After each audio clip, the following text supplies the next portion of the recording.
Hey guys, in this video, I'm going to show you how you can connect your AirPods to your laptop or your computer. So the first thing we'll need to do is just make sure your AirPods are fully charged. And to identify whether your AirPods are charged, then we just need to open the lid, and if you see a green light in the middle here, then that identifies the AirPods are charged and ready to use. So once your AirPods are charged and ready to go, we're going to head over to our computer, and we're just going to come over to the Start menu and search for Settings, and then tap on the Settings window. From the left hand side, we need to come over to Bluetooth and Devices, and at the top here, just make sure you have Bluetooth turned on like so. Then we're going to come back over to our AirPods and just remove the lid once more. And then we're going to turn the AirPods around to their back, and you'll notice this small button down the bottom here. Now what you need to do is you just need to hold down this button for approximately 15 seconds.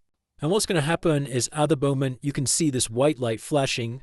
When this is ready to connect, you'll see a amber light.